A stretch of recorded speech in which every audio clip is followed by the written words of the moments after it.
नमस्कार मित्रों, जय श्री कृष्णा, राधे राधे। स्वागत है आपका हमारे इस हर इंसान अकेला है 923 यूट्यूब चैनल पर। संघर्ष थकाता जरूर है, लेकिन हमें बाहर से सुंदर और अंदर से मजबूत बनाता है।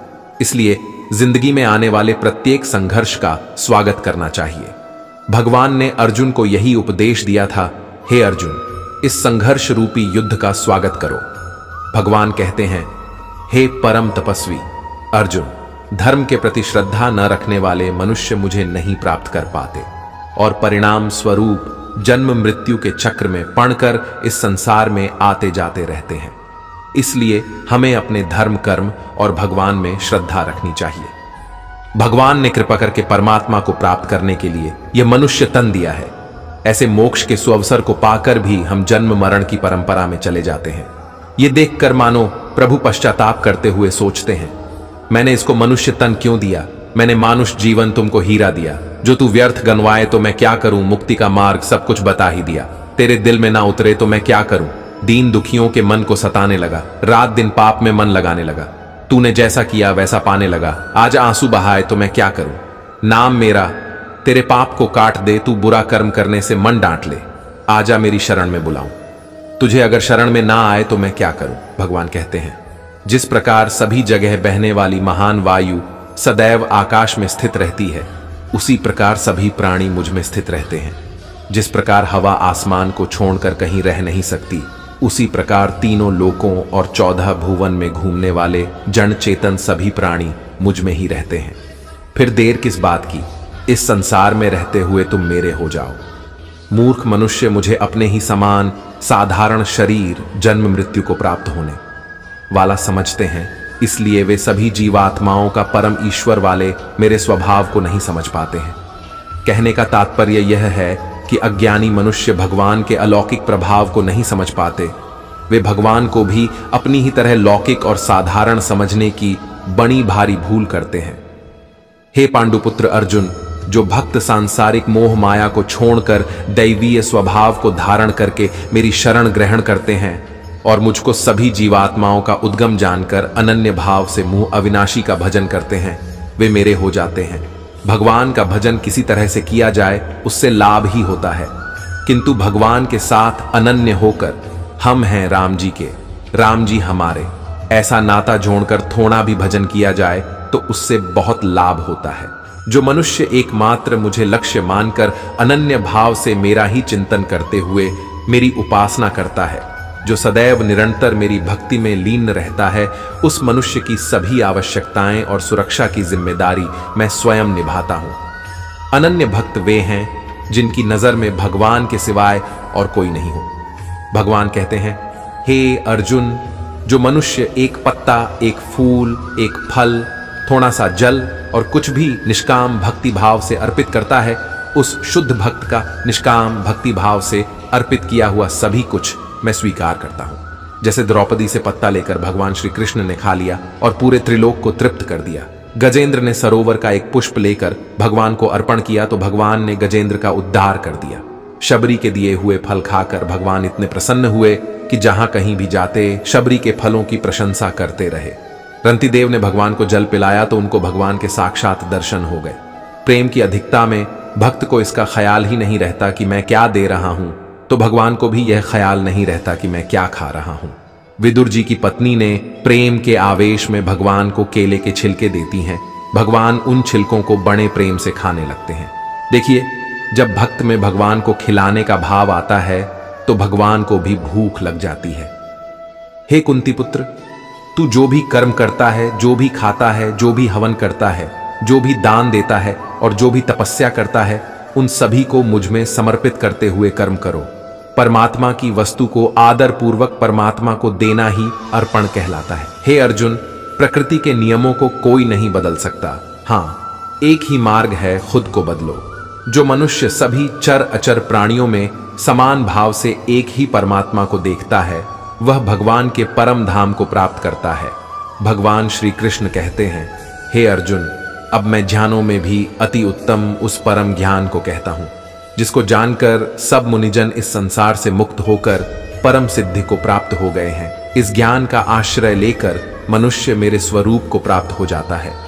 वह सृष्टि के आरंभ में पुनः जन्म नहीं लेता और न ही प्रलय काल अर्थात सृष्टि के अंत में दुखी होता है। महाप्रलय के समय समुद्र में बाढ़ आ जाने से धरती डूब जाती है। 14 लोकों में हाहाकार मच जाता है। सभी प्राणी दुखी हो जाते हैं, पर उन ज्ञानी महापुरुषों को कोई दुख नहीं होता। अब आगे के श्लोक में शरीर की उत्पत्ति का वर्णन करते हुए कहते हैं, हे अर्जुन, नाना प्रकार की सब योनियों में जितनी मूर्तियां अर्थात शरीरधारी प्राणी उत्पन्न होते हैं, प्रकृति तो उन सबकी गर्भ धारण करने वाली माता है और मैं बीज का स्थापन करने वाला पिता हूं। हे अर्जुन, सत्वगुण, रजोगुण और तमोगुण, ये प्रकृति से उत्पन्न तीनों गुण अविनाशी जीवात्मा को शरीर में बांधते हैं। वास्तव में देखा जाए तो ये तीनों गुण अपनी तरफ से किसी को भी नहीं बांधते, बल्कि मनुष्य ही धन, परिवार और शरीर की ममता में इन गुणों के साथ संबंध जोड़कर बन जाता है। स्वतंत्र होता हुआ भी जीव सांसारिक मोह माया की जंजीर में बंध जाता है। हे निष्पाप अर्जुन, उन तीनों गुणों में सत्व गुण श्रेष्ठ और निर्मल होने के कारण प्रकाश करने वाला और विकार रहित है। वह सुख और ज्ञान के संबंध से मनुष्य को बांधता है। कहने का अभिप्राय यह है कि रजोगुण और तमोगुण की तरह सत्व गुण में मलिनता नहीं है। यह रजोगुण और तमोगुण की अपेक्षा सात्विक और निर्मल है। भगवान श्री कृष्ण कहते हैं, हे कुंती नंदन, रजोगुण राग कामना और आसक्ति से उत्पन्न होता है। वह इस जीवात्मा को कर्मों के और उनके फल के संबंध से बांधता है। रजोगुण की अधिकता होने पर मनुष्य की तृष्णा और आसक्ति बढ़ती है। सब देहाभिमानियों को मोहित करने वाले तमोगुण अज्ञान और मूर्खता से उत्पन्न होता है। वह इस जीवात्मा को उचित और अनुचित का ज्ञान नहीं होने देता। यह तमोगुण प्रमाद, आलस्य और निद्रा के द्वारा मनुष्य को बांधता है। हे भरतवंशी अर्जुन, सत्वगुण सुख में लगाता है और रजोगुण कर्म में तथा तमोगुण तो ज्ञान को ढककर प्रमाद में लगाता है, अर्थात अच्छा कर्म नहीं करने देता है। जब सतोगुणी मनुष्य सत्वगुण की वृद्धि में मृत्यु को प्राप्त होता है, तब वह उत्तम और दिव्य स्वर्ग आदि लोकों में जाता है। रजोगुणी मनुष्य मृत्यु को प्राप्त होकर कर्मों की आसक्ति वाले मनुष्यों में उत्पन्न होता है तथा तमोगुण के बढ़ने पर मरा हुआ मनुष्य कीट, पशु आदि नीच योनियों में उत्पन्न होता है। सत्व गुण में स्थित पुरुष स्वर्ग आदि उच्च लोकों को जाते हैं। रजोगुण में स्थित राजस पुरुष मध्य में अर्थात मनुष्य लोक में ही रहते हैं और तमोगुण के कार्य रूप निद्रा, प्रमाद और आलस्य आदि में स्थित तामस पुरुष अधोगति को अर्थात कीट, पशु आदि नीच योनियों को तथा नरकों को प्राप्त होते हैं। जिस समय दृष्टि तीनों गुणों के अतिरिक्त अन्य किसी को करता नहीं देखता और तीनों गुणों से अत्यंत परे सच्चिदानंद घन स्वरूप मुझ परमात्मा को तत्व से जानता है, उस समय वह मेरे स्वरूप को प्राप्त होता है। यह शरीर की उत्पत्ति के कारण रूप इन तीनों गुणों को उल्लंघन करके जन्म, मृत्यु, वृद्धावस्था और सब प्रकार के दुखों से मुक्त हुआ परमानंद को प्राप्त होता है। अर्जुन बोले, इन तीनों गुणों से अतीत पुरुष किन किन लक्षणों से युक्त होता है और किस प्रकार के आचरणों वाला होता है, तथा हे प्रभु, मनुष्य किस उपाय से इन तीनों गुणों से बच सकता है।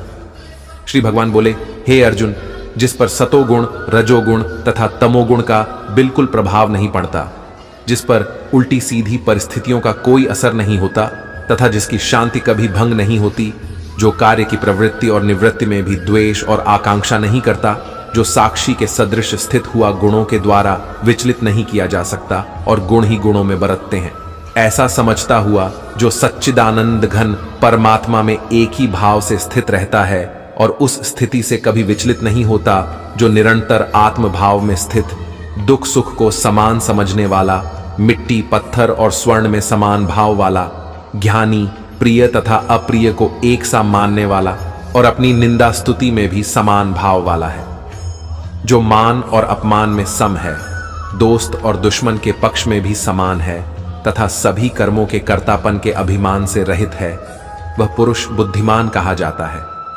बुद्धिमान तो बिरला ही कोई सिद्ध संत हो सकता है। हम मनुष्य तो अपने को तुच्छ मानते हुए प्रभु से यही कह सकते हैं। तो मित्रों, वीडियो अगर आपको अच्छी लगी हो तो मित्रों वीडियो को शेयर, लाइक करें। और मित्रों, अगर आप हमारे चैनल पर नए हैं तो मित्रों कृपया चैनल को सब्सक्राइब जरूर करें और मित्रों कमेंट बॉक्स में सच्ची श्रद्धा से जरूर लिखें। जय श्री कृष्णा। राधे राधे वीडियो को अंत तक देखने के लिए धन्यवाद।